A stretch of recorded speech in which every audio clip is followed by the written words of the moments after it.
75 साल से मुल्क का निज़ाम ऐसे ही चल रहा है और जब से मैंने होश संभाला है, मैंने पाकिस्तान को हमेशा नाज़ुक दौर से गुज़रते हुए ही देखा है। इंडिया हमारे साथ आज़ाद हुआ, लेकिन आज इंडिया एशियन टाइगर की दौड़ में शामिल है। हमारे बाद आज़ाद होने वाले बांग्लादेश का टका भी हमसे बेहतर है। 20 साल दहशतगर्दी की जंग लड़ने वाला अफ़गानिस्तान की करेंसी भी आज हमसे बेहतर हो गई है। तो हमारे ज़वाल की वजह क्या है? जबकि पाकिस्तान पे हमेशा 3 जमातें ही काबिज़ रही हैं, 2 सियासी और 1 गैर सियासी जमात। तो फिर ये सब तबाही का ज़िम्मेदार इमरान खान कैसे है? क्या इमरान खान के आने से पहले पाकिस्तान में दूध की नहरें बह रही थीं? क्या इमरान खान के आने से पहले मुल्क के अंदर महंगाई, बेरोज़गारी, करप्शन और गुर्बत नहीं थी?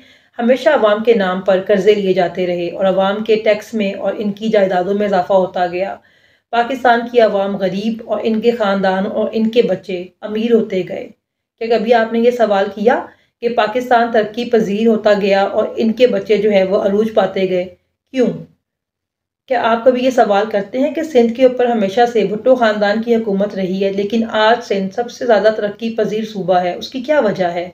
क्या आप ये सवाल करते हैं, चाहे आप कोई भी सियासी जमात से ताल्लुक़ रखते हों, कि नवाज़ शरीफ को 3 बार इक़्तिदार मिला, वो पाकिस्तान में एक ऐसा अस्पताल क्यों नहीं बना सका जहाँ पर उसका इलाज किया जा सके?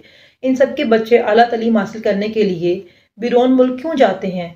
अपने मुल्क के अंदर एक ऐसा तालीमी इदारा क्यों नहीं बना सके जहाँ पर पाकिस्तान की आम आवाम के साथ इनके बच्चे भी तालीम हासिल कर सकें?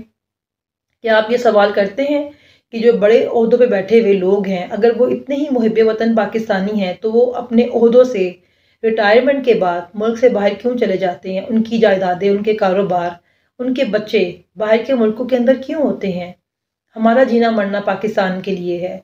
हमारी नस्लों ने यहाँ परवान चढ़ना है। हमारे पास ये बाहर जाने वाले, अपने बच्चों को बाहर सेटल करने वाले, बाहर जायदादें और कारोबार बनाने वाले ऑप्शन नहीं है। तो हम गद्दार और आप मुहिब वतन कैसे हो जाते हैं? इसलिए इस बार पूरा सोचो।